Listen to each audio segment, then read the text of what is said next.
Hey everyone, and welcome to Meta. This is a very special episode where I am joined by three of my favorite Zergs. The fourth is playing in WCS right now. It is Idra, PiG, and Catz. Greg, how's it going?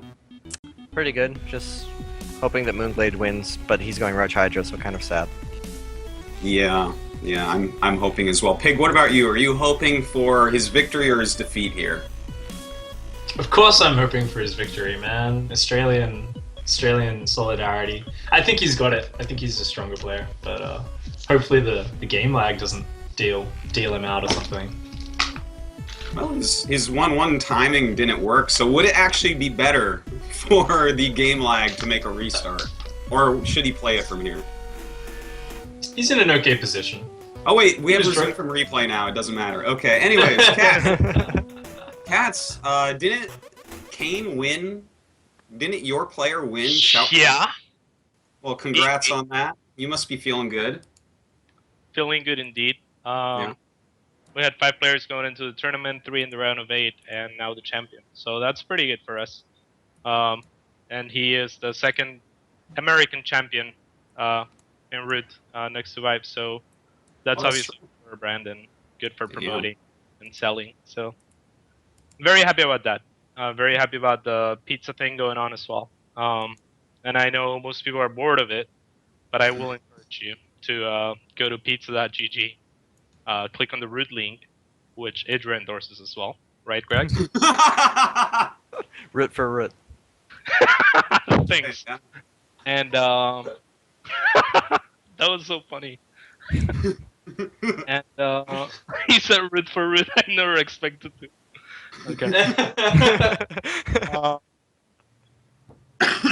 But yeah, and the promo code after clicking there is going to be pizza GG. It's still time for pizza, so please do that if you will. Yeah, everyone should go do that because there's so much Starcraft today. There's like still WCS going on when they fix those lag issues. There's meta going on, and there's Code A starting in like 30 minutes. So I mean, you probably need a pizza anyways. Go ahead and do it, and go to that root one because Catz is great. And he has all the national champions. All right, so let's start talking about some StarCraft. I want to start off with ZVZ because we like theorycrafted before where ZVZ was going to go with this new patch, but now you guys have been playing with it, and I just want to hear from all of you what you've been seeing in ZVZ, what you've been doing in ZVZ, and where you think it's going. So someone start. I'm not going to choose. You guys choose. So far, I haven't been too surprised. Mess upgraded Ling openings are super strong because now there's no threat of like dying to the Muta follow-up if they manage to stabilize. You just put up spores and they don't go anywhere near you. And the Lings give you the same advantages they always did early on once you get them upgraded. Of course, that's still vulnerable to Roach Bane all-ins, just like it always was. And if you open up on 2 base, then the spores don't really help you secure a third much faster unless you're also going Mutas as well. The only thing that I haven't really experienced yet is kind of what Catz brought up last week, where if you're actually no, it was what you brought up last week. Whereas you're both going mutas, and the new spores make it easier to transition.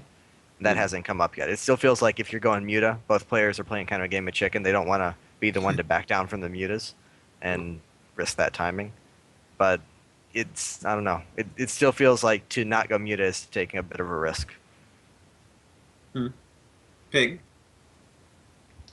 Yeah, I completely agree with what you said there. It was starting to get popular even before the Spore buff, the upgraded Zerglings, and they've always been powerful. I think if it gets scouted, it is a risk, because I think if the opponent immediately swaps into Roaches with armor upgrades, because the attack upgrades aren't going to help against the superior upgrades on the Lings, and they just mix in some Banes, there's like this huge fucking timing where the Ling player needs to catch on really early, drop down their own Roach Warren, and kind of try to fight with Roach Ling. So I think that's kind of turning into a really weird situation. I think the real thing is like you were saying with mutas, you can transition into infestors a bit earlier. I think previously, maybe 35 mutas plus, it got to this point where people were kind of too afraid generally to engage into each other. But I think you can start transitioning quite a lot earlier and just kind of like barely hang on with static defense. So I guess what I'm most excited to start seeing is something we kind of caught a small glimpse of yesterday when Nesty was playing Snoot. And he went Mutalisks against the upgraded Zerglings, and he tried to transition into swarm hosts after that. So I'm really interested because swarm hosts basically are just awesome against infestors and hydralisks, which is kind of the natural follow-up that a lot of these infestor players go into. So I'm really curious to see if people start just kind of going swarm hosts, back into mutalisks, swapping between the two, and then eventually kind of transitioning up to broodlords. Are we talking about the 1 Evo or 2 Evo Zerglings? It can be either. The 1 Evo is a little bit safer because you have more gas for banelings. Yeah. So, but then 2 So- Evo. Obviously, if it's 1 Evo versus 2 Evo, then the 2 Evo has a big advantage. Yeah. Yeah, It's the always 1 fun. Evo I see normally getting like a really fast third base with a single Evo, trying to just kind of hedge their advantage that direction. The counter to So- upgrades is more upgrades. It's kind of funny. Go ahead, Catz. Thank you. Basically, I agree with everything said. But I think that the metagame is gonna shift again into more roach-based tiles because they are the counter to these upgraded links to a pretty good extent. And yeah, I'm doing a lot of, or I was doing a lot of upgraded ling openers when the beta were really popular, because then you have pretty much guaranteed timings where you can do damage the night of the third before the mutas pop out. But now that a lot of people are not going mutas anymore because of the spore buff, and that's a good thing because we were hoping that that's what it would do.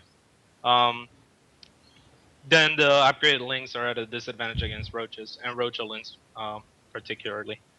So I think I'm still opening upgraded links, but what I'm doing right now is kind of opening with +1 carapace, then adding a pretty quick +1 attack.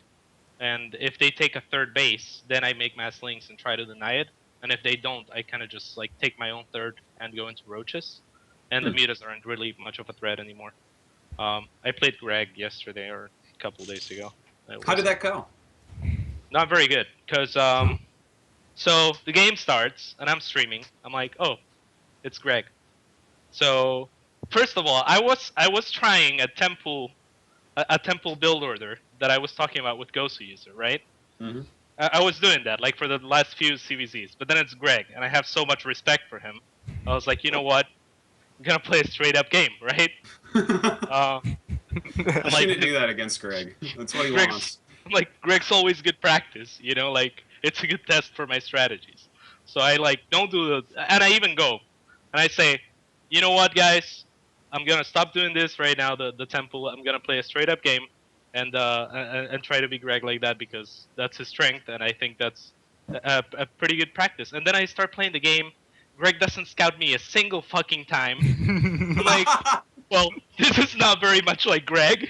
And then it was too late when I realized he was just completely blind countering my Ling upgraded style with the Roach Baneling all-in that he was talking about. I was like, what? This is not like you. Oh, that was sad. That was sad. How you've changed, Idra. How you've changed. He went like 4-hatch Zergling against me the last 3 or 4 times we played, so I decided to make some roaches and banelings. Oh my. Well, you know, you were saying, Catz, about how going roaches is a good counter against the upgraded Zergling style, but I seem to recall the last time during Wings of Liberty when double Evo Lings were semi-popular, we saw some players actually go double Evo Lings into really quick ultras on 3 base, kind of like the Zerg vs. Protoss strat. Is there a possibility that could come back if it shifts right? Like if roaches actually become like a popular mainstay in that mid game, maybe ultras suddenly come back, which would seem weird with swarm hosts and mutas being good and all that. It's weird, right? Because swarm hosts are a better response to ultras than roaches and hydras are, and they're available now. But at the same time, ultras are much better than they were in Wings of Liberty in general. Well, I guess not so much against, they're the same against roaches. And then the big problem is infestors are much worse, especially against lings. So it's possible, but the problem there is the infestors. That's the missing link. So it would be harder than in Wings, in my opinion. Yeah, you're doing 18 less damage a fungal to the roaches, plus it's harder to hit. So just a big roach timing, you're going to need so many spine crawlers. Like I don't see you holding big roach timings. Yeah, if I'm opening up Muta and I go against like an infestor player, and usually if you open up infestor, you will be headed up towards ultras. If you see that, you can kind of just go a roach all in, and I remember very few times it not working. It's just so hard to hold without those infestor or without how strong the infestors used to be. You have to make so many spine crawlers that just like it's not even worth it anymore. It slows you down too much. So does that bring us down to like currently in ZVZ? Because it could change still, but does it bring us down to currently everyone's going like upgraded lings into mutas or roaches, or is I mean I know that there's going to be obviously because of upgraded lings the roach bane all ins, but uh, is that like an actual transition? Are we actually seeing it go back a little bit to roaches and just like a lot of maneuvering and macro? It used to be upgraded lings into muta, or at least more so, like before the patch hit. But now, if you open ling, it almost always goes into ground. And I haven't actually played any games with swarm hosts yet, but I think that's going to be very strong, just because people are going to figure out that it's going to be like CVP. If you get swarm hosts and static defense, Roach Hydra's not going to bust that. Mm. And then I'm not sure what you do in the late game with that, but I'm pretty sure Roach Hydra does not kill that at all. Probably Yeah. not. Random question. I don't know if any of you guys know if it does get to this like hypothetical super late game, which we might never see because it's Zerg versus Zerg. I What see. can push the other back, swarm hosts or broodlords? Like for Basic. supply cost, what actually will push through the other one's free units? I It's think basically a the stalemate. Broodlord It's a For- stalemate. for supply Really? cost, I think Broodlords I win. think it's a stalemate. I For the find that most really part. surprising. Because I the know Broodlord the attack Locust- does damage and they shoot the way first- quicker. Yeah. The very first thing that I did when Heart of the Storm came out, maybe one of the first things, was I got Sheth in a game, and I said make your best possible Zerg unit composition. I made mine, and then he had a 200 Broodlord Infestor army, with I think that was it, and I had Stormhost Viper, Hydra, and a couple Infestors, and I ended up winning because the Stormhosts do a stalemate with the Broodlords, and then with the Vipers you just slowly chip away at their army. So I think that's the ultimate composition in CVZ. And I've played a few ZVZ. I played a ZVZ with Vive that I mentioned the other week too, where we both went into super late game. We both at one point transitioned into Broodlords, but it was more of a surprise element kind of thing. Like when I transitioned into Broodlords, he didn't expect it, so I killed a bunch of Storm hosts. But then ultimately, we both kind of settled down into that composition, just Storm host, Hydra, Viper, Infestor. So, is ZVZ more fun for you guys? Are you enjoying it more than you were before this patch? I still feel like it's not very fleshed out. I think people are going to figure out how to get to swarm hosts safely, and then swarm hosts are going to let them get to whatever, be it swarm host, Hydra, Viper, or whatever else they decide. It'll let them get to that safely. So I think we're going to end up on that. But for now, it's actually pretty dynamic because everyone's trying to figure out how to best take advantage of the spore crawlers, and then of course everyone who's trying to punish the people who are trying to take advantage of it. So it's at least more interesting than it was when it was just Mutacloud versus Mutacloud. Yeah, there's more options. I think that's always good. But I mean, ZVZ is still ZVZ. So like, my focus is still 80% of the games won or lost in the first 8 minutes of back and forth. So there's always that focus. I guess for me, it's like as long as I'm doing well in that phase, like what happens later doesn't always affect that much. But I like that there's these like actual options now, and I'm going to be doing that upgraded Ling style a lot and testing that out. So it should be a lot more fun. Yeah, Go ahead. when you get both players doing the mass link stuff, you get really silly games too. Yeah. Yeah. We've had a couple of those. I can imagine. But they're fun though. But yeah, the main thing I wanted to add in terms of swarm hosts, the main problem with swarm hosts and the reason you usually see muta into swarm host transitions is that swarm hosts are super immobile and they're without support, which you usually don't have as soon as you're getting them. Right, you're trying to build up your swarm host count. They're very very easy to just kill and that's it, and that's game. So what Greg was suggesting, where you can turtle kind of into swarm hosts with spines and whatnot, that's good. But then you're conceding map control, and that's why it's common to go muta into swarm hosts, because the muta keep the map control for you, and the muta make it easy to snipe overseers and detection in general. So yeah, I don't know that there's a style to just like start going swarm hosts unless you're already on 4 or 5 base and you feel safe enough, because otherwise I think that it's really easy. It's kind of like mech, you know, Yeah. you're basically conceding the rest of the map. And that's also, again, why I think that mutas are an important part in the equation if you're gonna do relatively quick swarm hosts. Well, I think like super quick swarm hosts are, and I think that's why a lot of people, like when I see people do 2-base swarm host pushes against Protoss or something, I'm just like, what? I hate it. I think it costs so much money to actually get into swarm hosts properly and have the right support for them. So I do have to agree with that. Do people actually still do that? I know it was a thing No, for I a think while. it's finally gone. TLO Protoss is beat Nanuar again after DreamHack in the round of 32 at WCS EU. It's the last time I saw it. It's the last time, and I don't think it was good still. Well, if there were ever a matchup where I wouldn't be surprised at it working, it is actually TLO versus Naniwa. Because like TLO is TLO. And then Naniwa doesn't, I don't know, he doesn't really think while he plays. He just kind of does his build. Well, he has amazing builds. He does have really good builds. He does have amazing builds, that is for damn sure. Kid hopefully revolutionize that matchup.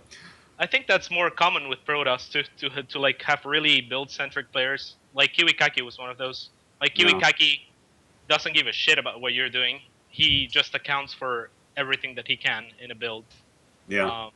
That's how he basically strategized. It's like he's like, you know, he would have this build where he makes a ton of Phoenix, and I'm like, what if I go Hydra? He's like, Phoenix counter Hydra, dude. You know, that kind of thing. It's like, yeah, not the most reactionary players, but brilliant in their own right. Yeah, no, I have to agree. I think most Protoss players are so build-based. It's like, well, I'm a gateway attacker. Well, I always do immortal all-ins. And it's like, I don't know, they're like different flavors of lollipops or something. We don't have a lot that actually have that full range that they'll actually like scout you and then react to it. A lot of times I see people scout and not react, and then I'm like, why did you waste the time or money scouting then if you were still going to go down this road that he's counting right now? It's just to make the Zerg react. Like, make the Zerg just kind of bounce around, do all these smart things. The Terran player's like swapping his add-ons around and stuff, and the Protoss is like, I'm just doing my build, man. I don't care. It's like, I scouted yours. Maybe you want to switch your shit up. I don't know. We'll see. It reminds me of like Wings of Liberty beta. It's like people just scouting because you're supposed to scout. You know, you're not gonna change shit. Marauders countered everything back then, anyways. So Yep, and roaches were good. that is very true. Oh my god, the 1 supply 2 armor for the win. That was so much fun. That CVP back then was amazing. You actually it was so it was just like a wave of roaches. It doesn't matter if they had like pure immortals, you just had so many roaches. Remember how good burrow movement was? You'd see the Protoss army and they'd have an observer and you'd just burrow right under the force fields and chase them back to the base. Yes. Oh god, I still remember a game of Greg against QXC on Coolest Ravine. And QXC had like 1 million tanks, and Greg just had roaches, and he won. Yeah. Remember the original Hive Tech burrow regen for roaches? They would like literally just heal through a storm. Yeah, like they would burrow That's under right, a storm they would weather and end up with storms. more health than when That was my strat. When they'd force heal me in and start storming, I just burrow until they're out of energy and then unburrow and kill them, man. It was so good. Any closing thoughts on the new ZVZ? Not the most exciting conversation, but I figure we do have to give it its due. I still really think it's going to take time for Zerg players to figure out how to take advantage of it. Seems that way. Pig, Catz, any thoughts? My barnyard critters. I think we're gonna see a lot of roaches, and it's gonna be back to roach, perhaps Hydra, perhaps into Stormhost, into that late game composition that we talked about. That's what I think will happen, anyways. That would be kind of interesting. Yeah, I think there's enough variety now that there's going to be cycles that the metagame goes through in ZVZ like that. So I think as long as you've got kind of multiple options at each layer of tech now, it's pretty cool. So yeah, it should be more interesting. But I mean, at first I really hated the spore change because I was like, you're specifically making it good against one unit, and that sort of like way of balancing the game just feels wrong. But I think it'll have a good effect on the metagame. Yeah, yeah. Well, it'll be interesting to see. I actually hope that a lot more roaches come out because then we get to see Swarm hosts play, and Swarm hosts play being active in 2 matchups will help that evolve a whole lot quicker, and we can actually figure out PvZ quicker because of that. So I'm selfish in that way. I really want ZVZ to evolve like that so people get better with that unit, and we can figure it out in the other matchups. I don't think Yeah, we want that. I think if people get good with Swarm hosts, we're gonna get super boring games out of them. Well, Because the thing is, I think that they might get tweaked or something like that. that would be there good. are unexplored responses. Like I'm sure we'll see a game where one Zerg has mass storm hosts and the other Zerg drops mass roaches on top of them when the locusts are away. Oh, Pretty cool. Or just Wow. drops in general. Because like ZVZ is, well, I guess with the new Spore Crawler, we're gonna end up with people having to spread creep and put Spore Crawler rings around the base ZVZ to stop the drops to counter the Swarm hosts. and Yeah. then we're gonna have a lot of extra overlords in front, like taking the hits. Yeah. Sick. Wow, sick new metagame coming up. All right. We called. Hmm? Heard it here first. Meta. Yeah. That's There meta. you go. Eventually, it's The going to be meta. mass overlords versus mass spores because of the swarm host. All right. Let's jump in real quick to last night's completely terrible match. I wanted to go over it in depth, but it was some of the worst play I've ever seen. What do you guys think about last night's match? Thank God I don't have to say it. Yeah. That was so. Did weird. anyone That like was- any of it? It was just 2 players on the same team metagaming each other, and like, it looked like SOS completely fell apart after game 2, like completely, and then Soulkey decided to give him a bunch of wins by That's trying what to go it hatch looked like. first. It and, really looked like that. like, I want to. The whirlwind game is the game where I was kind of like staring at the screen, shocked, because Yeah. basically, what was it? He got a Zergling into SOS's base. He was running around in circles, and SOS is like, all right, well, I'm not going to throw anything down. I'm just going to probe up, go to 4 gas, and then I'm going to go for the latest +1 4 gate while floating over 1,000 minerals and 800 gas with no tech, no third base going down. And yet it still worked, and it still like was doing this crazy, like it did a bit of damage and stuff. And then the Void Ray follow up was just like killing bases, and I was like, this isn't how a game of ZVP should look like. No. How about that part where he attacked like 5 voids with 4 mutas? That was pretty sick, huh? I'm guessing he was trying to scare him off. No, he just kind of let them die. No, he just let him die. He's like, well, maybe this last red muta will scare him. No, he killed that too, huh? He's brave. All right. I don't know. The first 2 games, I think, or the first 3 games, I think Soulkey played pretty well. Yeah. And I the like the SOS first 2 just games. played pretty bad the entire series. Like his force fields were so bad. Holy shit! When he Yeah. used 2 force fields to barely hold a ramp, like he almost didn't block a one entrance ramp with 2 Yeah. force fields.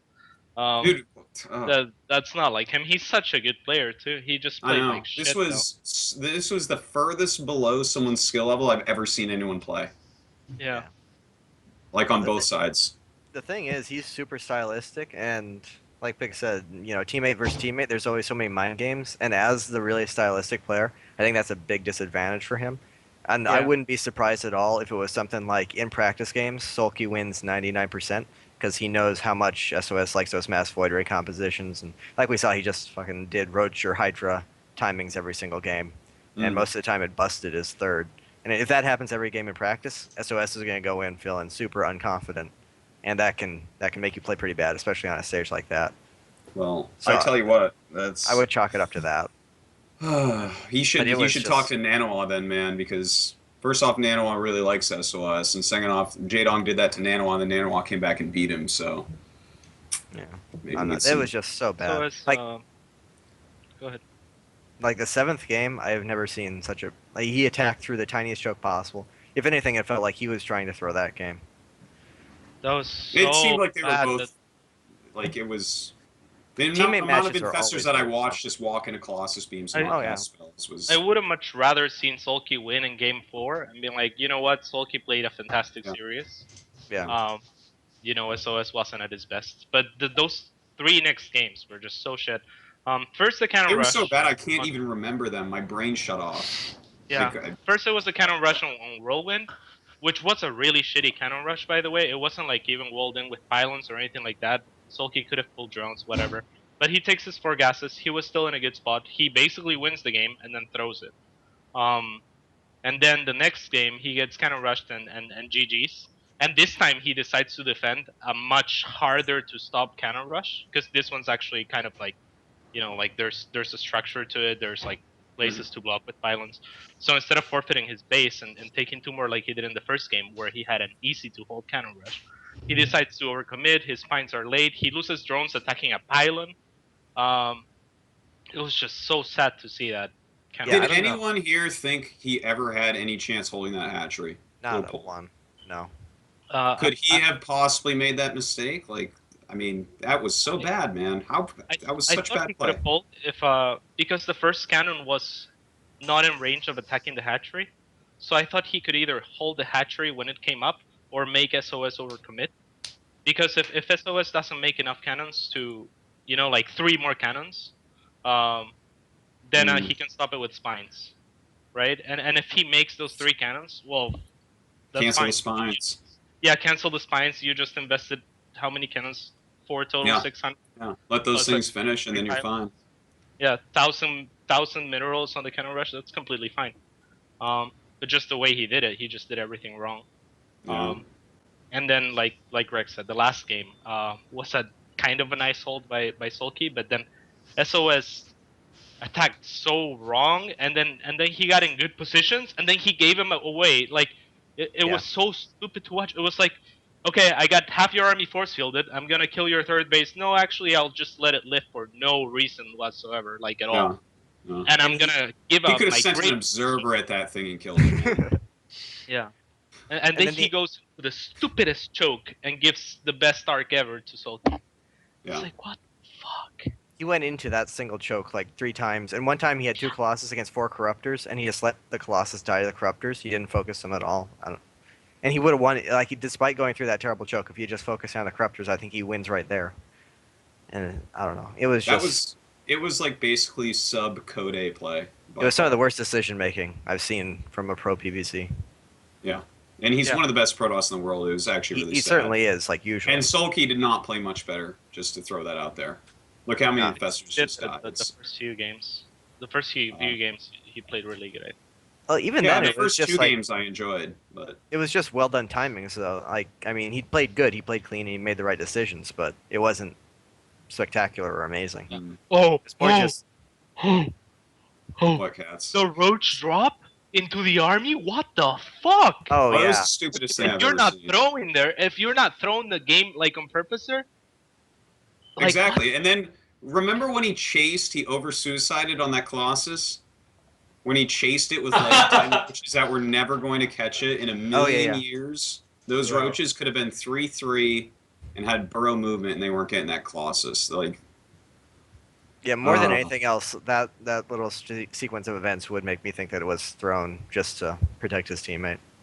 Yeah. That looked really, really questionable. That roach drop was like, that was a bad move. It was like the worst series of the season easily. If you haven't watched it yet, do not watch it. We have the best games in the whole world at GSL, and you should watch like literally every other match that has happened this year has been better than that match. Every other one. I'm just worried that Innovation versus Symbol is going to suck pretty bad too, because like Symbol does smart, interesting, like aggressive stuff. I think Innovation might just be too solid and shit all over it. So we might have 2 really bad semifinals. But the thing is, the finals should be insane, right? It should be. That would be a good change, right? Like the old 4-0, 4-1 curse with the awesome semifinals. This time maybe it'll reverse. But yeah, if just I would much rather have crappy semis and have an insane finals. That would be much better. Yeah, I think Soulkey versus Innovation is going to be sick. Yeah, I think that's going to be like it should be close and insane and actually influence Zergs everywhere so much. I'm sure you guys will be watching it and stealing those strats. Watch them just kill Innovation with that proxy hatch, though. That'd be funny. The one time Soulkey actually beat Innovation, he played that really cool, like constant, inefficient Ling Baneling attacks, which is really, really fun to watch because it's just so much action constantly. Mm-hmm. Yeah. So hopefully he does a lot of that again. Because I think if you go to late game against Innovation, you die. I mean, I would love for him to do something with that and win, but I think it's asking for a bad situation. Yeah, No. I agree. That game was pretty awesome. Yeah, and Innovation's all over the place too. Soulkey's all over the place. I love that style of play. I hope you guys can have like the camera thingy that MLG does sometimes. Oh yeah, no, we won't Picture have in that. picture? Sorry. Yeah, picture in picture. Sorry, as far as I know, we have no plans for this. That's Sir Scoots, baby. If he's listening, he's gonna hunt you down. We're cutting that to MLG. Well, all right. So, I guess we can end the discussion on that night's games. Definitely not the best. I was really excited about it, but there was actually nothing to learn there as a Protoss player whatsoever. So yeah, let's jump into some other topics. Unless you guys have anything else to say about that sad series that could have been so good. No. All right. All right. I'm just giggling at my show notes where you've written down super in-depth coverage of Soulkey before we watch the actual game. I know. It's like, never mind. Say what you want concerning these terrible games. We'll spend more time on other topics. Yes, indeed. Some great show notes there.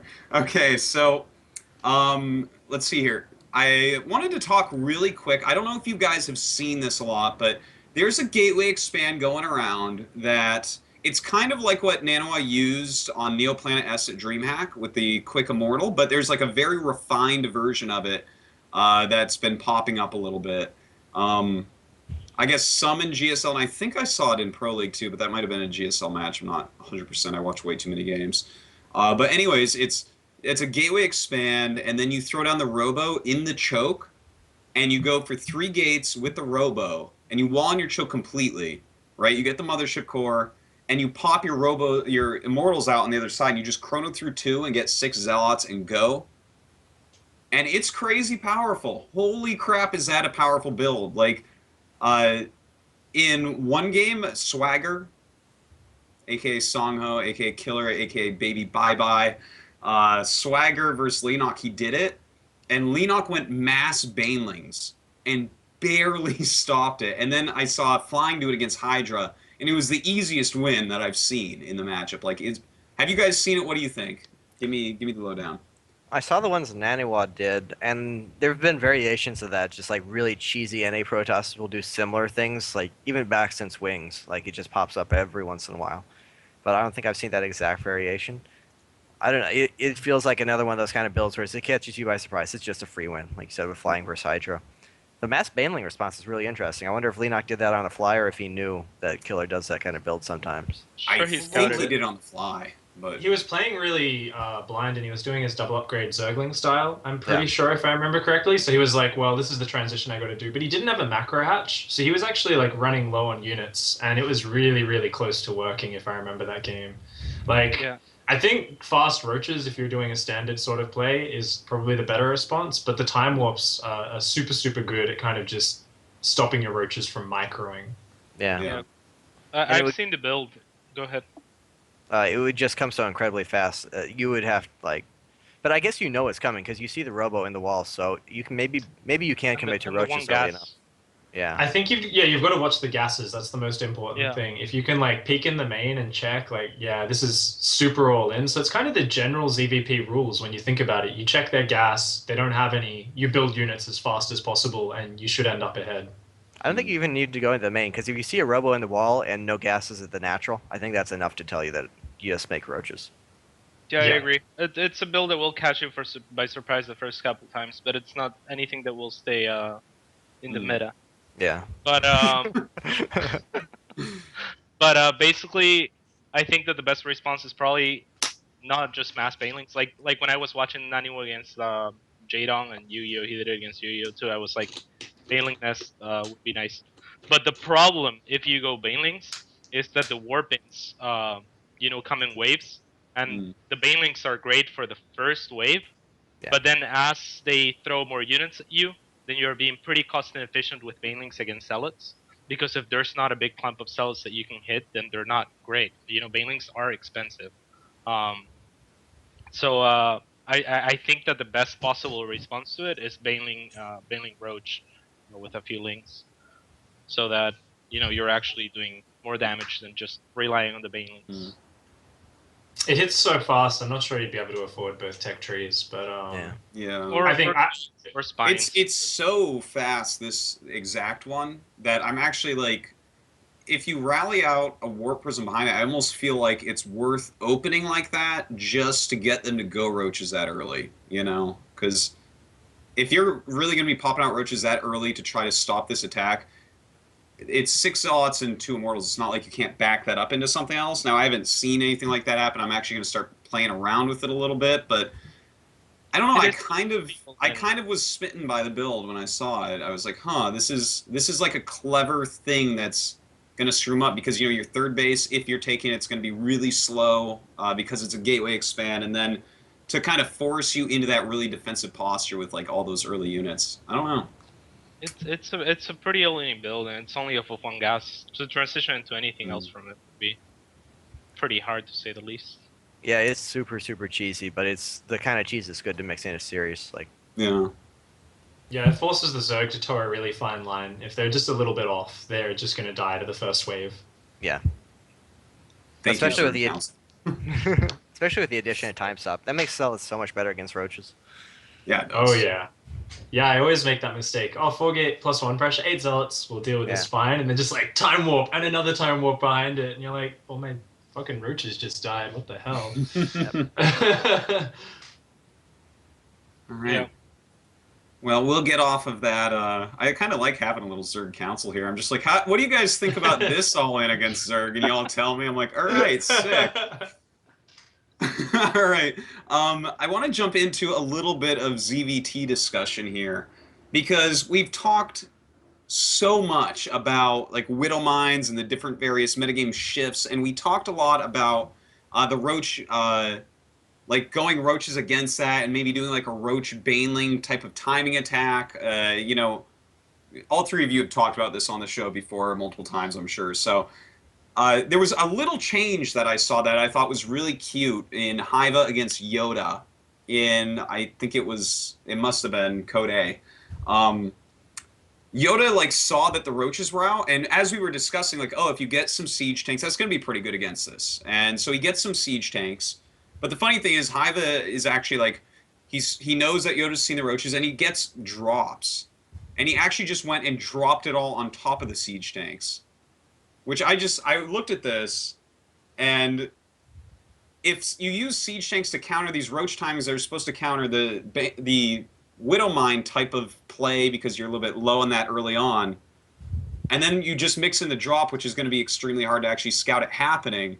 And that counters the siege tanks that well. I just looked at that, I'm like, oh, if I was a Terran, I'd be very frustrated once I saw this build. What do you guys think about that little tweak to it? Personally, I feel like if you get the Terran to make tanks, that's a pretty big win, but I feel like the good way to take advantage of it is to go into mutas really quickly.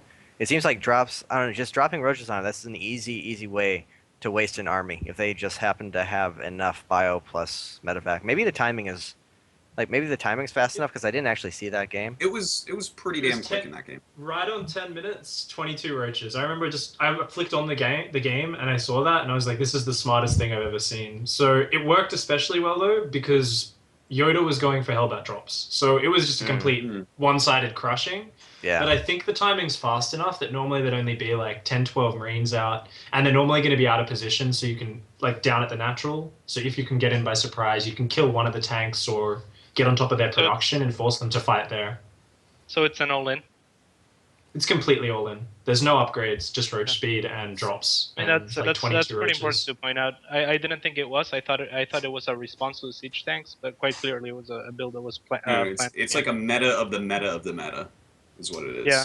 Yeah, didn't he that's a smart six pull? I think he 6-pulled Yoda game 1 as well. It was really sad. Yoda just basically got cheesed out of Code A. And, Yeah, I know. He did, yeah. Hiva is, like, so cheesy right now. It's actually... Every game I see of him, man, he's being hyper-aggressive. It sounds like he did the better job of studying his opponent and just kind of blind countered it. Because otherwise, like, from what you made it sound like, I thought it was kind of coin flippy, because drop is so expensive. And like Greg said, like, you know, but if it's an all-in and a timing that... I know, this guy had no real economy behind this shit. Like, that was an early like, drop. Yeah, it seems like a clever like a clever strategy for the series. That's really, really cool to mix in, because no Terran's going to expect that. They see roaches and banelings, or they even see roaches, they think, and all in up the front, make bunkers. Yeah. Or a Nidus worm, you know, they'll Yeah. have like a marine and like depot spotting, but they never expect the drop. So That doesn't it's help really them, yeah. cool. But having said, again, like, I'm pretty sure that Haiva knew that that was the response that who was playing? Yoda. That Yoda would go for, because I mean, if you run into Widow Mines or otherwise just maybe one tank instead of however many he made, it could be okay, or more bunkers, you know. So I think it sounds pretty coin flippy, but it sounds very well researched. And I don't know. As long as you check for the placement of Widow Mines, I feel like you can move around them, and then, I mean, he has to unburrow and move to defend, and he's not going to have much support units that early in the game, so you probably can just pick off the Widow Mines while they're unburrowed. That seems like it would be a really, really good cheese.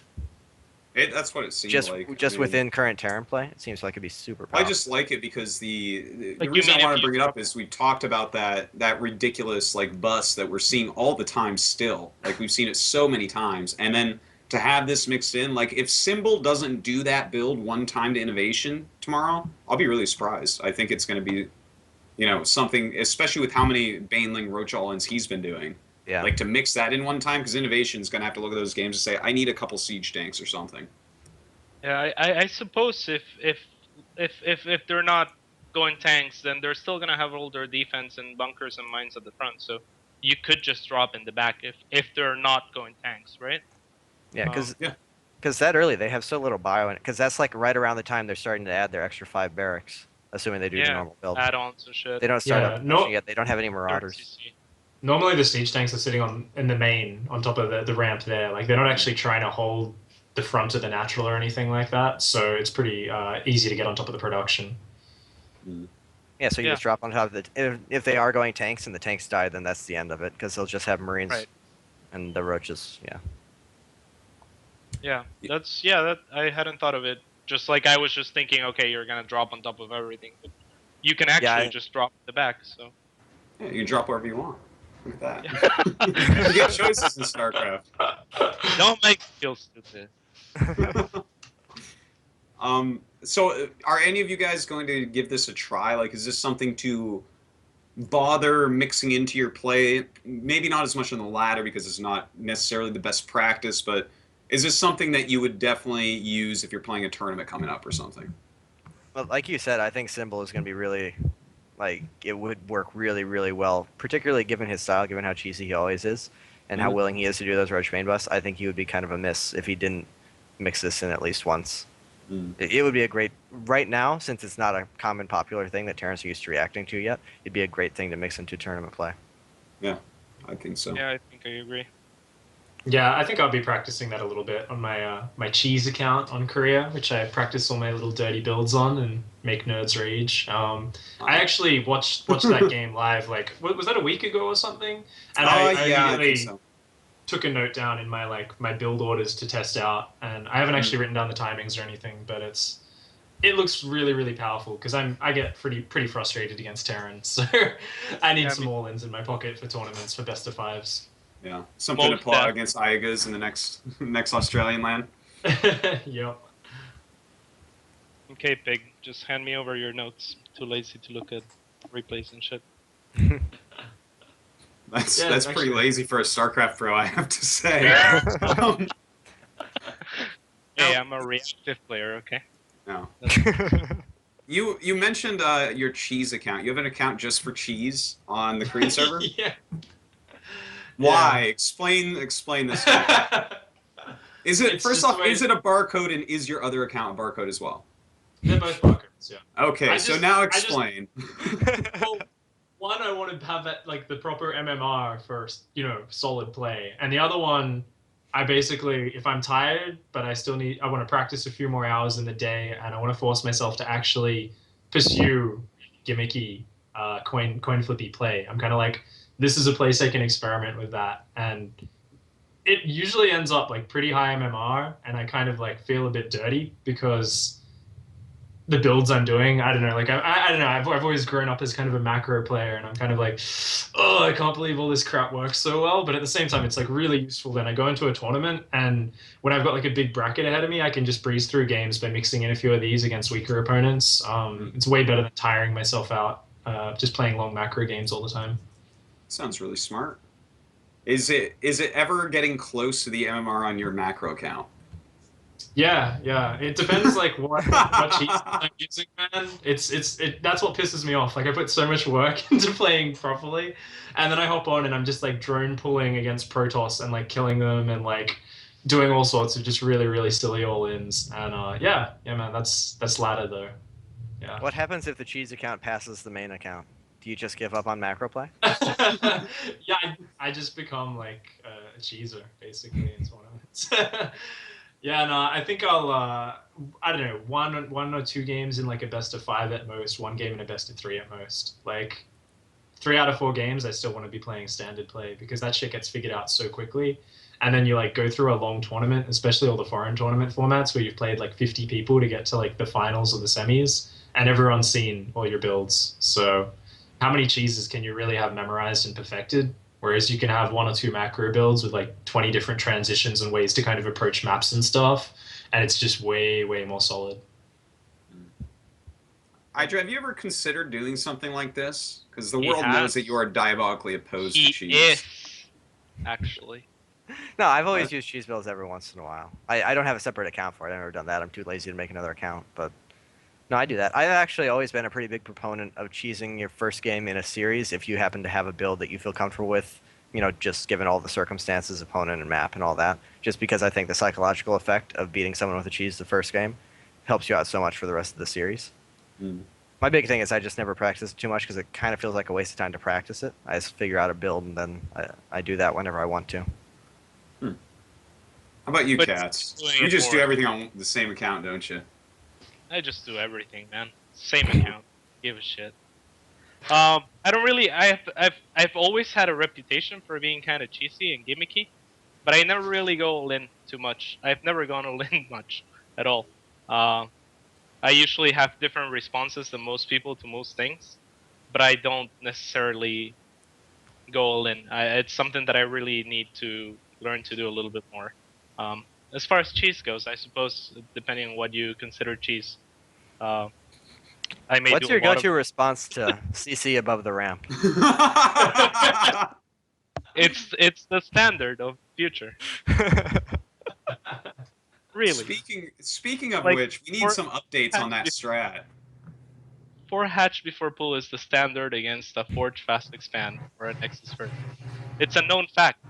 It was 3 hatch before pull like 2 years ago, and now everyone's doing it, right? But now they don't know that it's 4 hatch before pull now. I Easy. bet you it is. That sounds about right. It is. There's no reason. There's no punishment. Easy. But Super yeah, I've always had different responses to mostly everything. Everyone thinks I'm crazy. Couple of years down the line, I see my strats that I was using 2 years ago. I'm like, that's old.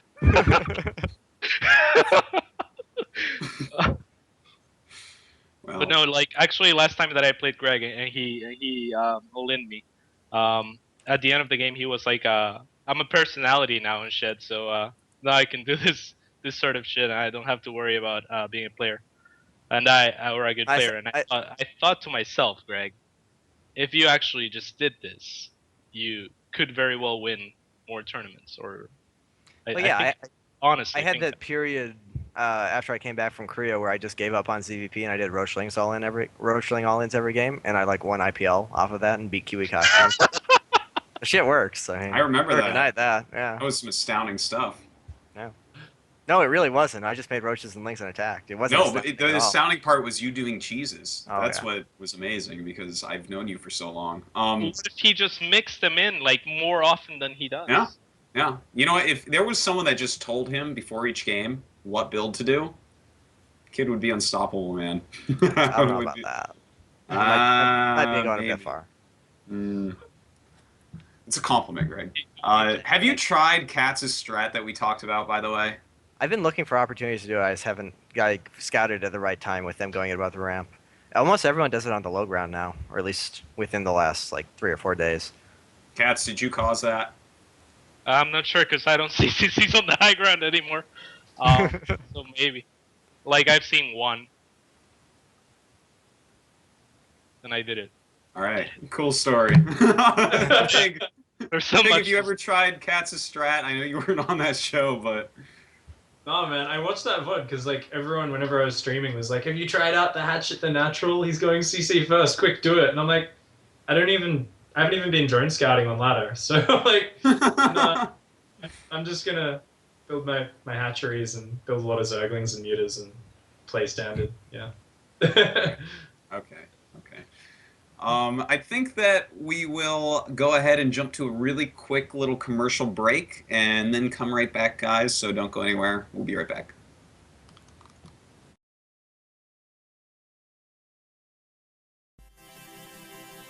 Pros always want to have gear that's exactly fitted to their needs. Something I've always dreamed about doing is using my experience as a gamer to make gear for people like me. We're working with TT Esports to make the exact mouse, keyboard, and headset that we've always wanted to use. When you're doing anything that you love to do, the tools that you're using matter the most. We're designing these products from scratch to make sure that your gaming experience is completely seamless. The gear I use to play the game Are the tools I use to win.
Hey everybody, welcome back to Meta. We are all watching Moonglade slaughter this nerd.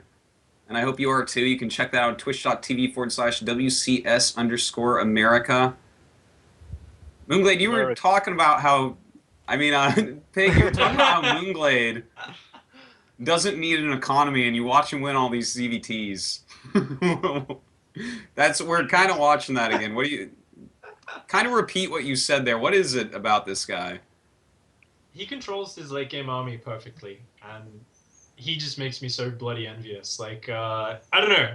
I think we were all looking at this like 5 minutes ago and being like, yeah, his economy's, not He's so not great. mining. There wasn't an lose. economy. Yeah, but he just controls his ultras and lands his fungals right, and like he wins so many games off 3 base, so that's just Glade for you. Woohoo! Wow. Well, congratulations to Moonglade. Look at him. He's happy. That's the happy face. Oh, I'm so glad. Moonglade's such a nice guy. I know. Yeah, such a good player too. He's been underrated for a while too. Wow. Yeah. Well, happy day. Happy Really day. good play by Moonglade, man. I feel like I'm going into commentator mood. I'm like, and he moves on to the round of 8. All right. Next discussion topic. Now that Moonglade has finally slain the nerds in his bracket. Okay, a small side thing that actually I saw this really cute timing. I don't know if you guys actually caught it, but I'll explain it to you. That Alicia was doing yesterday in WCS NA. He had a group with Sen, Snoot, and Nesty. And it's like this really cool little timing that he built into a more standard build.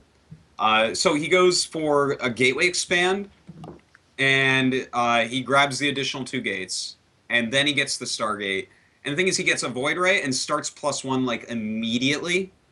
And then by about 9 minutes, he takes his 3rd with 3 Zealots and 4 Sentries. And then he moves out with 3 Voids that have +1 attack and his Mothership Core. And he zaps your 4th. It's so neat. Like, I can't wait to actually try that.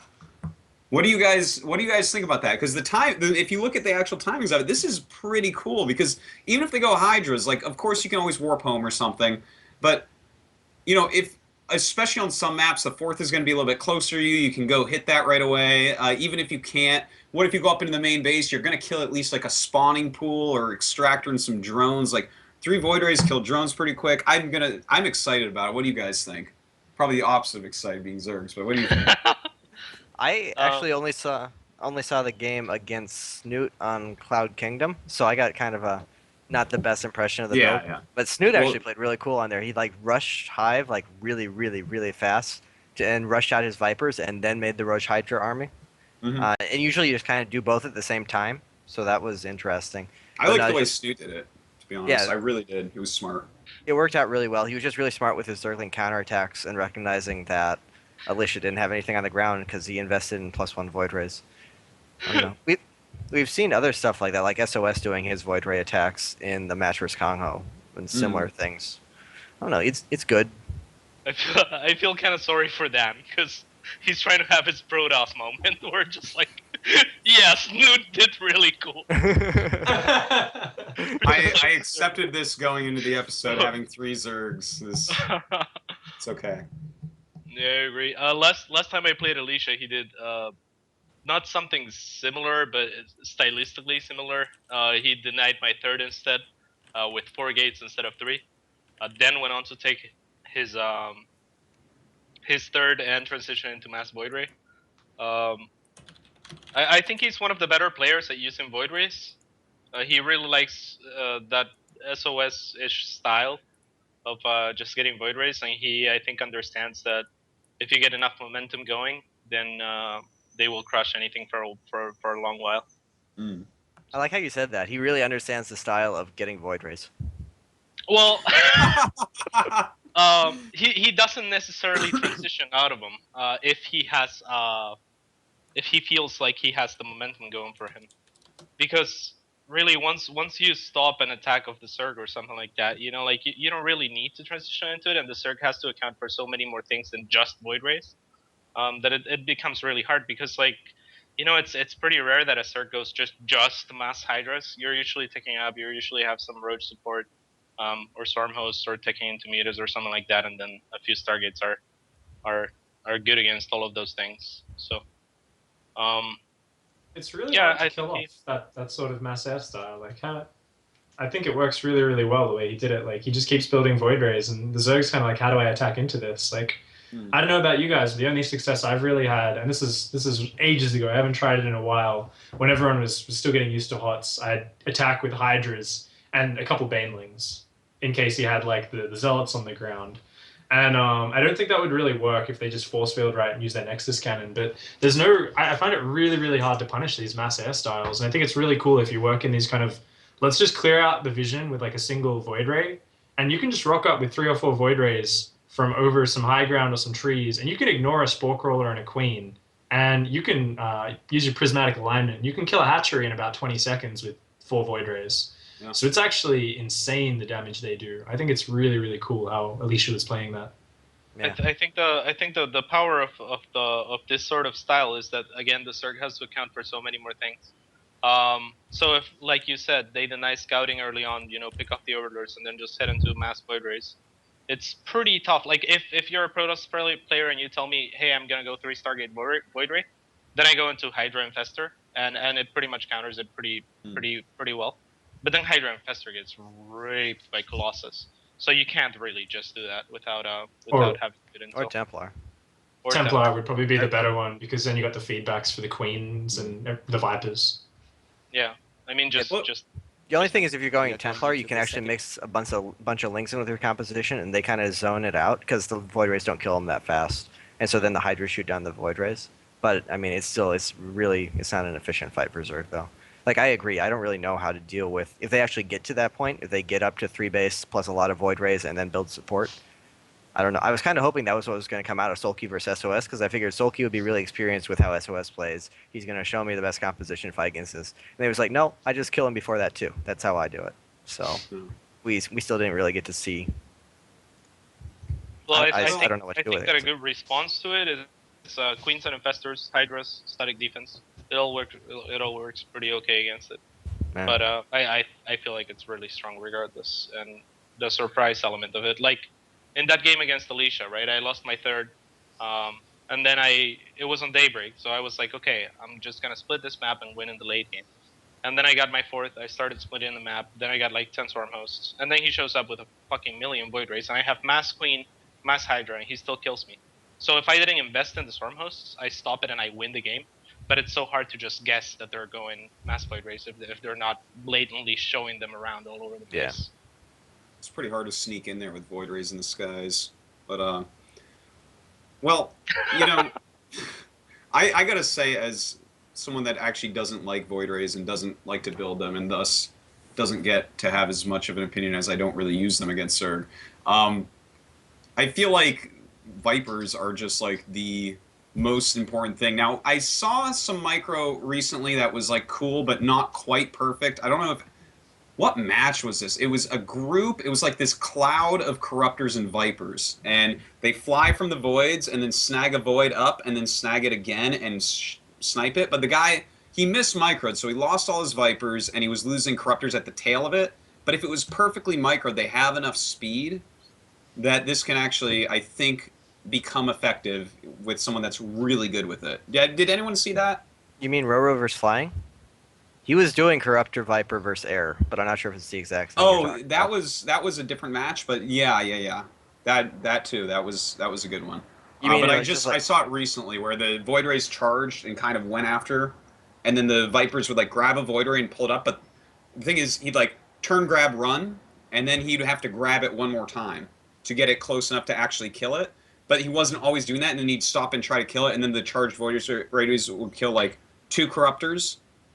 Or kill off the Viper because he didn't run away with it quick enough. But, like, looking at it, just his micro was off. Like, this is, like, a new type of micro that we're seeing that no one's really done yet.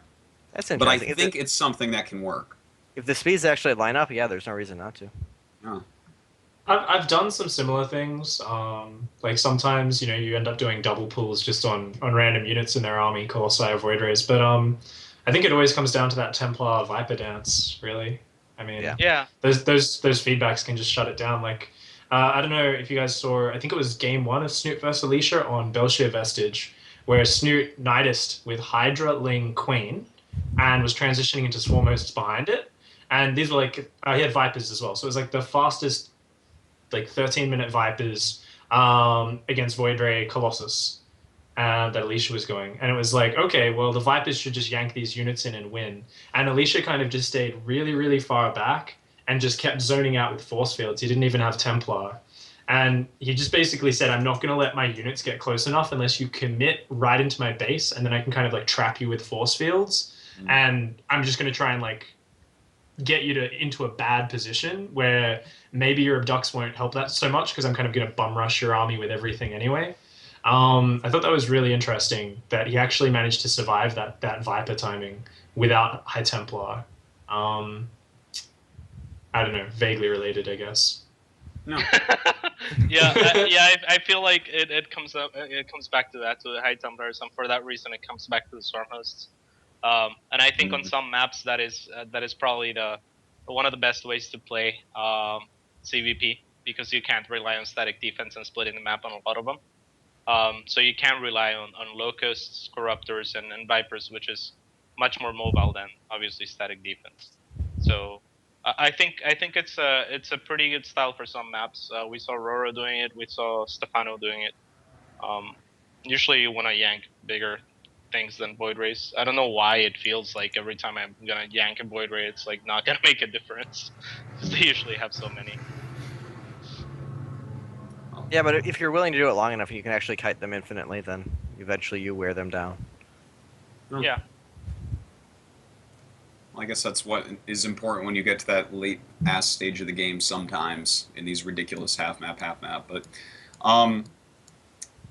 well, with the specific thing I was talking about, because we kind of sidetracked into Sky Toss itself for a moment, is what I'm excited about with this, because I actually don't like Sky Toss or Void Rays personally, but just the time that they move out with the 3 Void Rays and the Mothership Core is so adorable, because like you don't have everything connected by creep. You can snipe the queens, you can snipe a hatch maybe, you can kill a spore in 2 seconds, you can kill, like one of the games Alicia just held position behind the spore and killed like 7 drones in like a second, and then he just gets out of there and it's like, that's what we call value. I really like this, but I don't know, it's pretty cool. Let me know if you guys hit it in the future.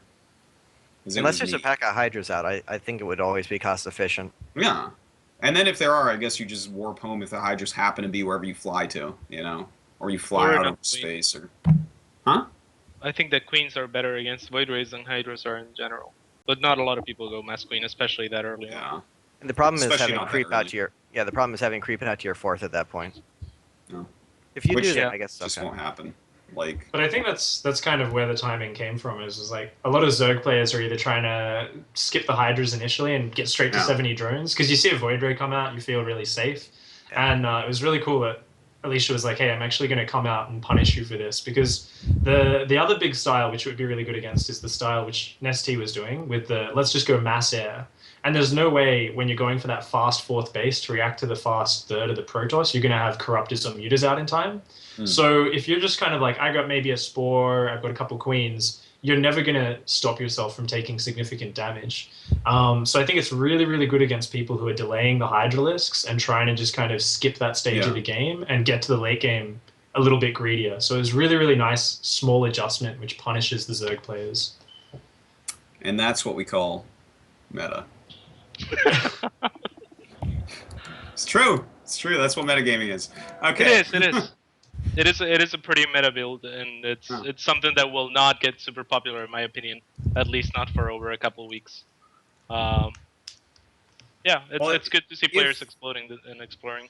If Void Rays continue to be really popular, and people eventually learn that just making a bunch of Hydras isn't necessarily a good counter against people who actually know how to force field, then I could see this popping up being popular, because as Pig said, it's good against people that don't go for all those Hydras, because then you suddenly are punishing them for lack of anti-air mobility, et cetera, et cetera. So I could see it becoming a popular little tactic as more and more people get better and better with these Void Ray builds.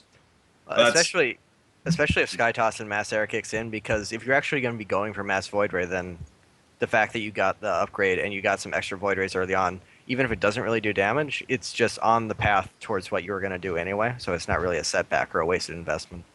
Yeah. Well, that was a cool thing about him, Alicia, is he does it both. He does that build both into Colossus and into just normal Skytoss, so it was kind of neat.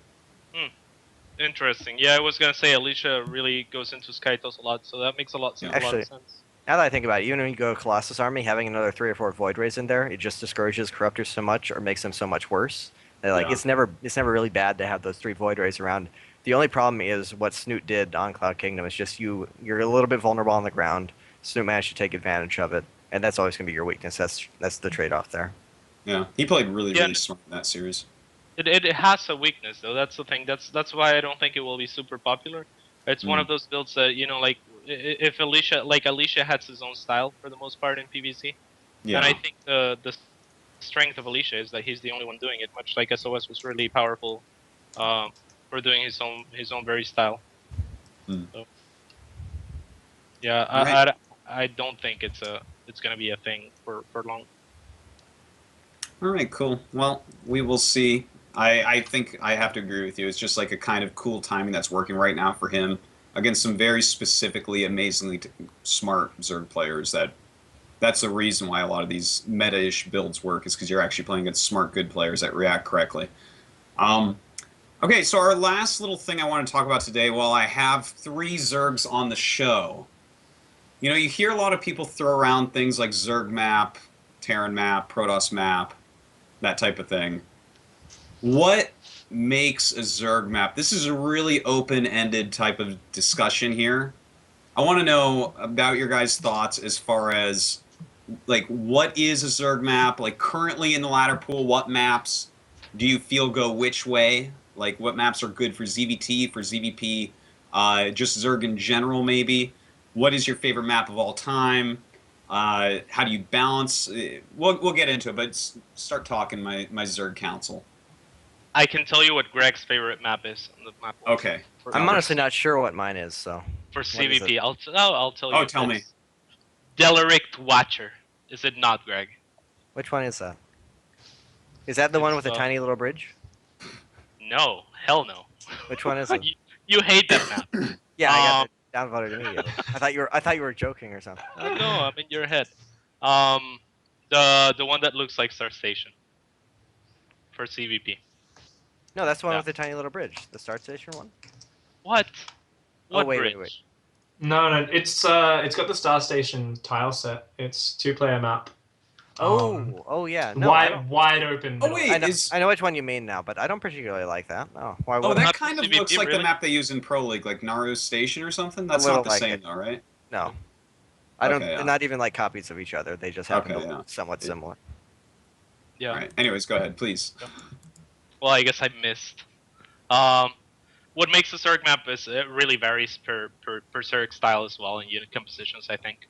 The reason I brought up this map, and I thought that it was one of Greg's favorite, is because from watching Greg's stream, I know that he likes going Roach Hydra and sometimes Corruptor against Protoss. This is a wide open map, so it's great for that style. It's great for just massing Roaches, Hydras perhaps going into Corruptors or Vipers, because there is no place while moving across the map where the Protoss can engage without throwing a million force fields. So I feel like that's a really strong map for that. The only problem is taking a 4th and a 5th is a little bit difficult for Zerg, and if it wasn't for that reason, I think it would be the ultimate Zerg map for certain styles. But having said that, there's plenty of downsides to it.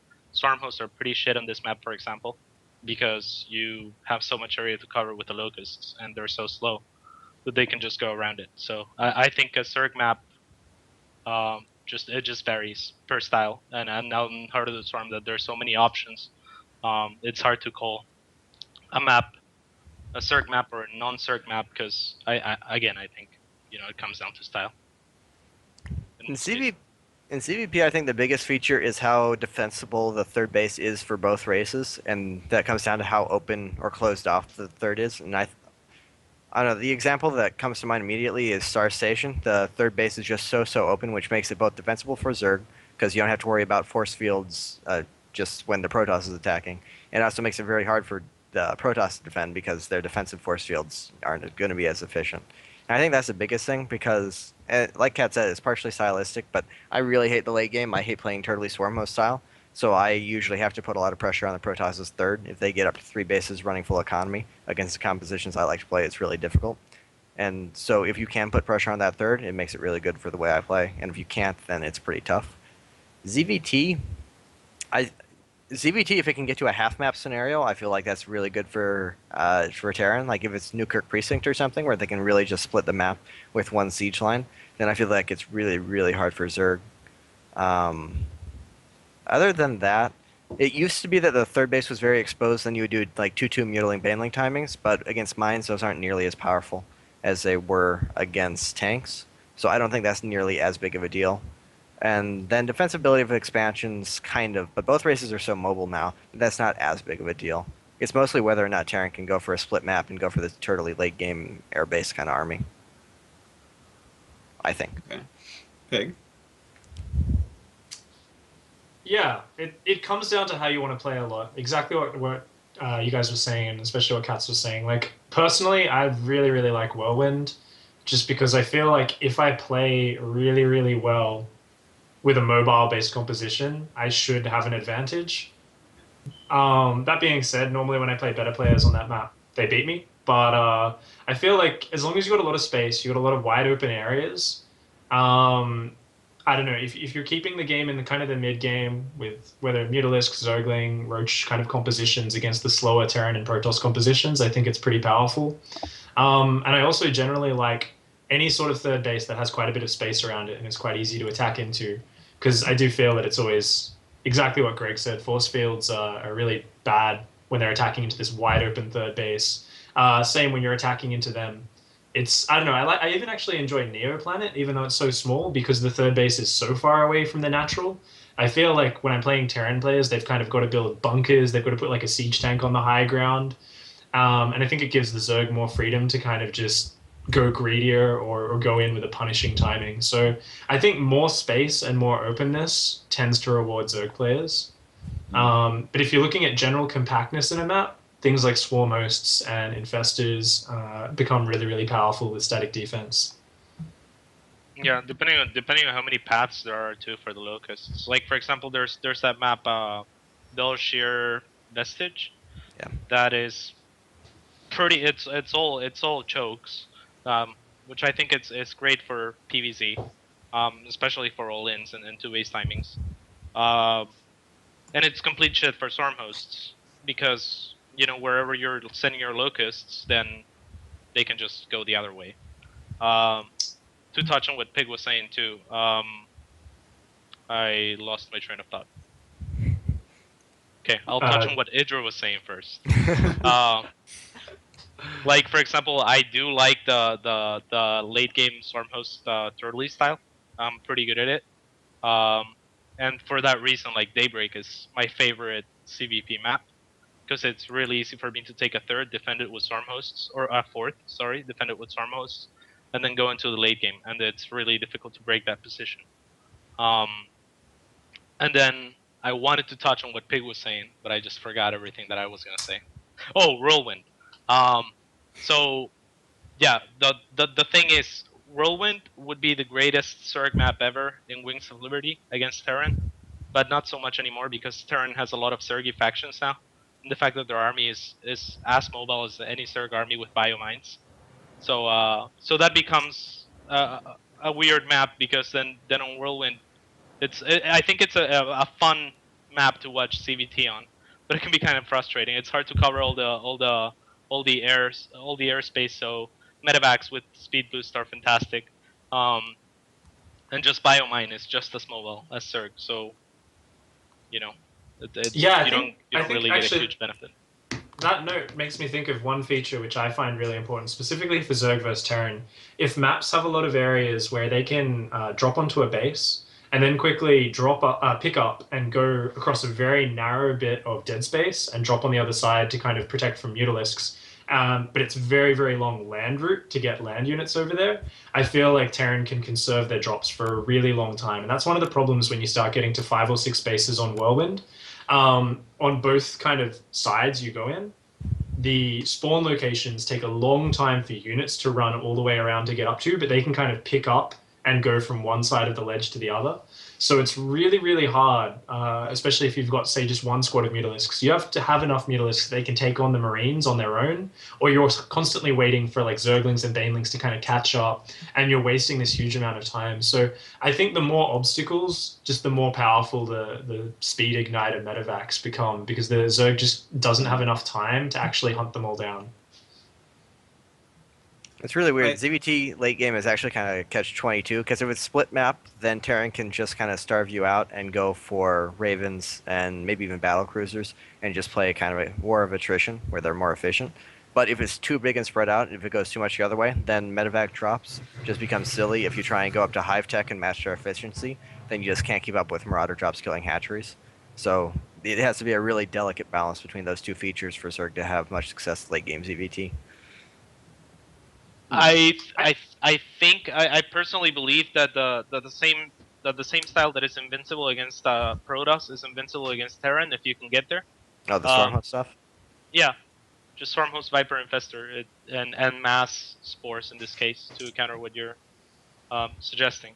The only problem in CVT is you get there in a different way. It's much harder to transition into that. So you would likely have to sacrifice your entire army, which is already going to put you a little bit behind in the unit's loss tab. But from there, playing a little bit from behind, I think you can still be more cost efficient than Terran in the long run. But again, you have to sacrifice all your fucking Ultras and Mutas because they're fucking useless. So, yeah. I think that, yeah, I mean, in theory, I think that transition is almost impossible, though. And the map would need to be very specific. If you can't zone out drops, the amount of static you're going to need is, like, just stupid. Like, yeah. there's no way oh, yeah. You're actually going to be able to stop them just kind of going past with 4 medevacs and killing everything. Like, it's... Yeah. I mean, it has to be stupid, but I mean, like, let's say you keep 10 of those muta to deal with that, and then you make a stupid amount of static defense. Like, Go ahead. I don't know if you can honestly make enough static defense to actually deal with Marauder drops, unless you're actually going to have, like, a perimeter of Spore Crawlers. And even then, if they boost past, I don't know. I mean, you would still have, like, 10 mutas or something like that, right? Like, just to deal with that sort of shit. Have you watched mutas try and kill Marauders before they kill a hatchery? I mean, they can kill it doesn't work so good. Yeah. At that point, I mean, they can kill hatcheries, so it's fine. Like, their ultimate composition is not going to involve Marauders. So, you know, it's just trading tech and hatcheries at that point while you're still safe.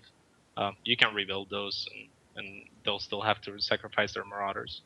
Like, that game against Paul, the one that you left, I think that you could have... I'm sorry if it's a touchy subject. Nah, it's not. But the way I felt about it is you were definitely behind. But if you could have sacrificed a few units while adding static defense and gone into that composition, I think you had a real shot at it. Mm. But that's the only way. Like, if you know... And again, you would have to sacrifice a very expensive army and kind of play from behind. But I think that composition is pretty much invincible. Hmm. I've never really tried that too much versus Terran. Like, I hate it, but I've tried it a little bit. But I've tried it a bit in CVP because I think that is clearly the best response to certain situations. But ZVT, I never really tried it. I just felt like dealing with the mobility of drops while going mass swarm host would be just so incredibly bad. Yeah, I mean, obviously against bio, against mech, yeah. Against mech you can do it for sure. But against bio, it just felt like horrendous to deal with that. Yeah, I mean, yeah, if you have the few mutas and mass static defense, I think it's, again, just eventually you'll start chipping away with the Stormhost and pulling in the air units. You're forgetting the most important cost of this, so it's not the hatcheries or anything, it's your soul. Because playing that way, it's just so bad. My soul is like a 50 mineral, 50 gas upgrade, Greg. I'll do anything to win. I really don't want to sit there and do that day in and day out. Yeah. I stopped doing that style in ZVP because I just got bored. Like, and I was just like, this not only that, but in tournaments, I can't always play Akalon and Daybreak over and over again against Protoss. So, like, there's games where I'm like, shit, I actually haven't practiced how to play a proper game against Protoss. I can't just build swarm hosts and 500 spines. So, I'm back to pretty standard play because I was just getting bored on ladder. Like, I've been training like 8 hours, and I look at my match history, and I played 10 games, and I'm like, okay, something's gone wrong. I'm like pretty comfortable with it to the point where I don't feel like I need to practice it a lot, but I have it in my back pocket. So I mostly practice other builds unless I fall behind in the early game, and I'm like, okay, fuck it, I'm gonna win this game and just endure. So that's a lesson to all Protoss players: don't get ahead of Catz early on. Oh You're gonna wow! regret I'm it. sure Catz would love that. Right. So, what are your guys' favorite maps of all time for StarCraft 2? For Zerg, favorite maps of all time. That's hard to say without a list to look at. Just I'd think say back that- something that gave you a happy, warm spot in your belly. I don't get that from StarCraft.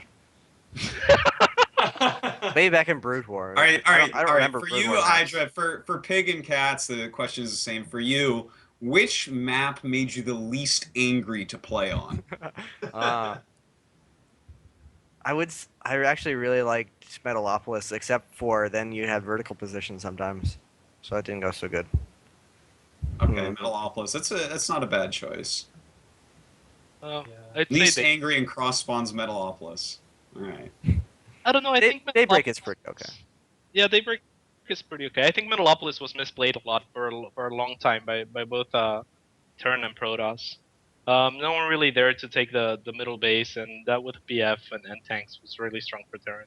And Yeah. then Protoss took a long while to realize that you could just wall off your third on one side, and that was pretty powerful too. So, I don't know. I like Metalopolis, but it's not huge. I don't know. I like gold, so I guess I liked it. But I don't think it's the best Zerg map ever. Oh That no, was- I definitely don't think that. No, So I just enjoyed what playing is it on it. then? What is it then, Greg? Come on. I'm honestly not sure. All I right, just have we'll fun come back memories to of you. that. We'll 'cause come it was back to you. I think Pig Yeah. knows. I see this look in Pig's eyes. What is it, Pig?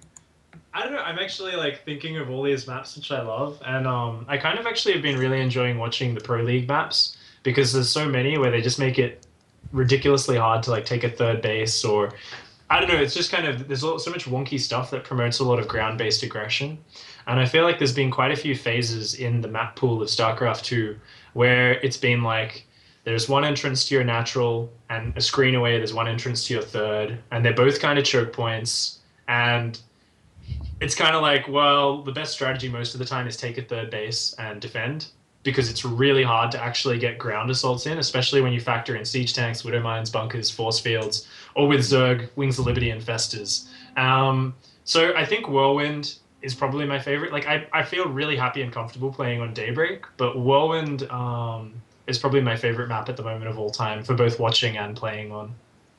Whirlwind has Alright. some really cool games just because it's so big and spread out. It forces interesting games, like it prevents turtling. So I'd say that's definitely a fun map, but I can't take you seriously when your mouth doesn't move while you talk. what? Oh, Your camera froze.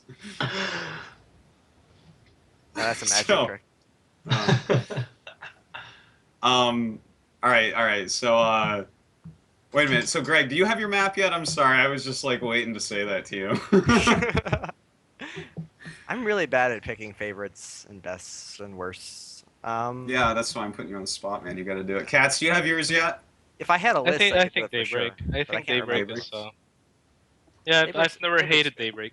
Yeah.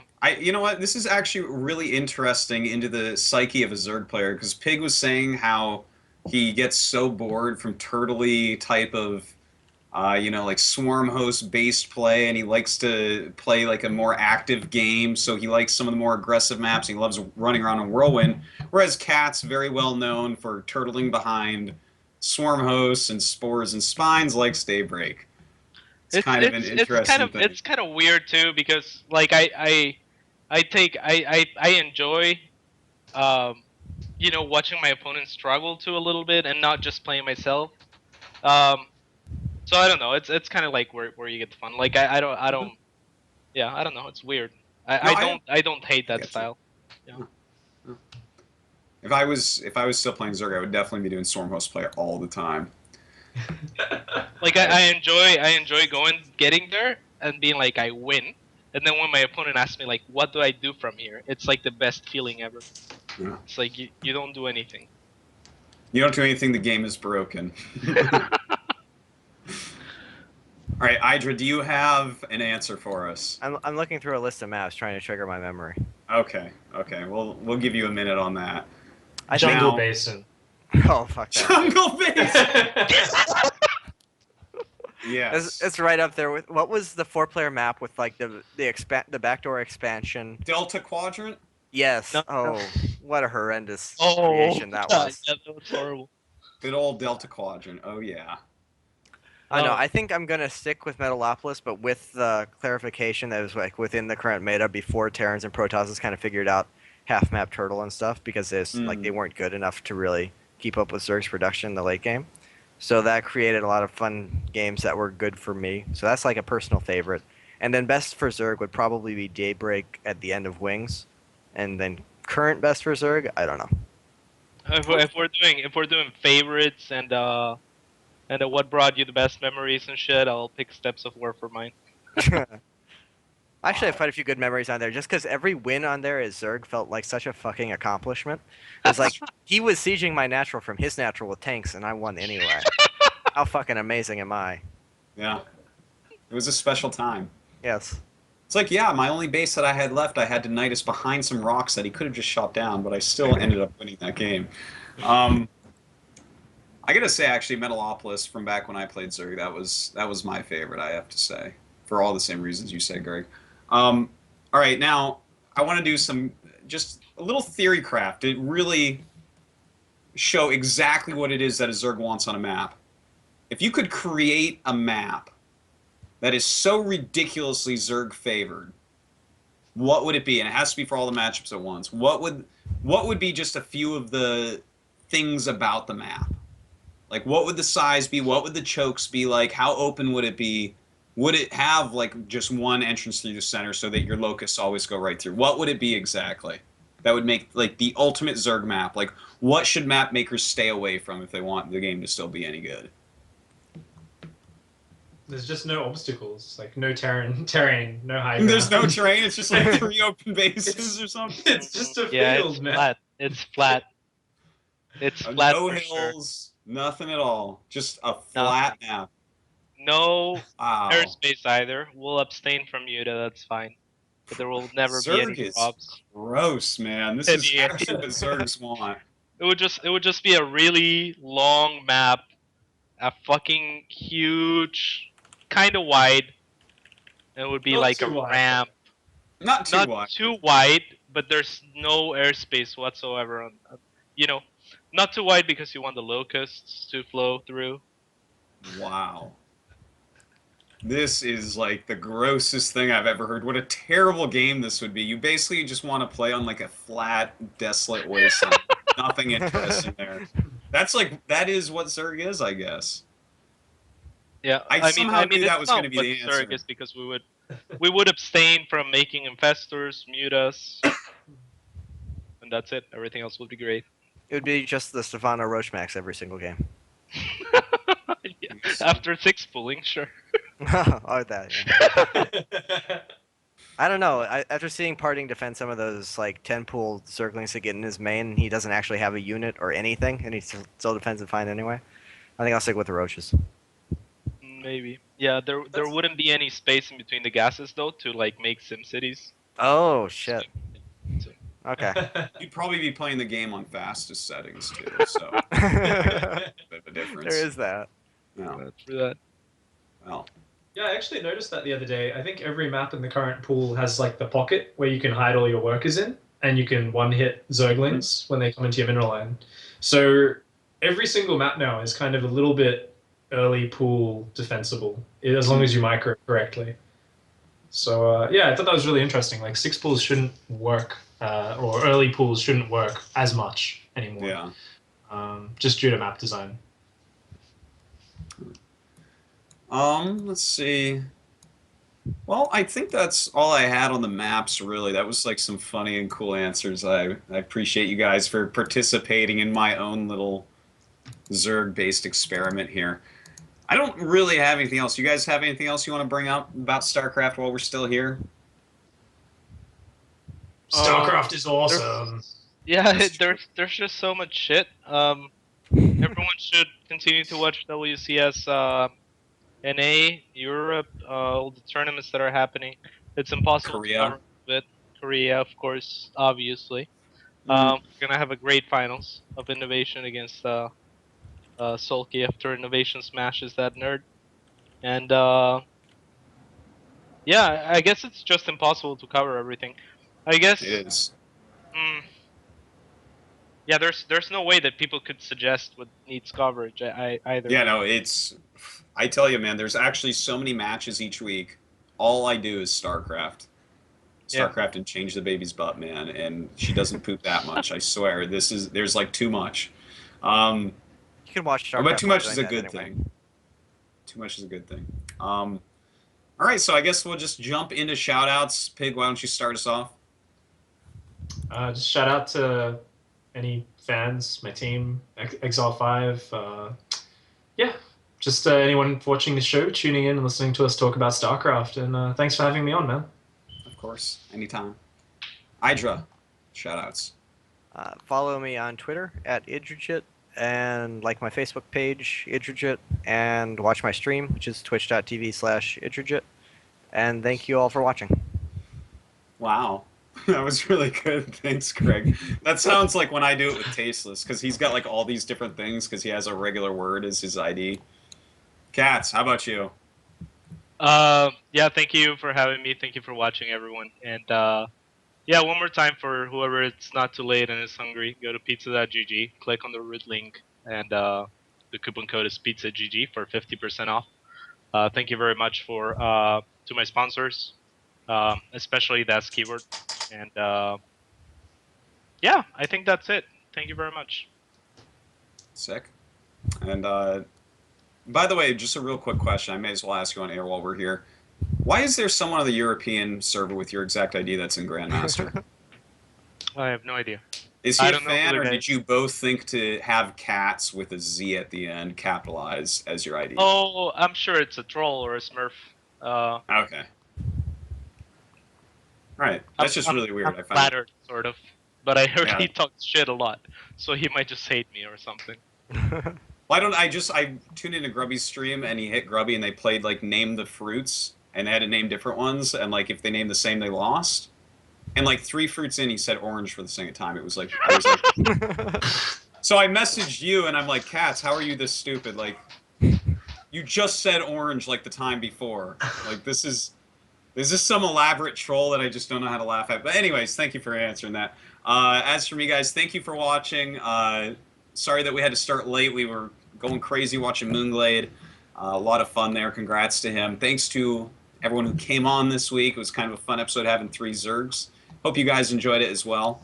Of course, props to TT Esports, my sponsor, as well as iBuyPower. I'm supposed to be getting that PC next week. And I'll start streaming again soon. I've been really sick lately. So, yeah, that's about it. Make sure you go tune into GSL. And that's Code A is on right now. And thanks for watching. And big shout out to Simpatico, our producer. He is the one that makes all the funny stuff happen during the show. So thanks for watching, and see you guys next week.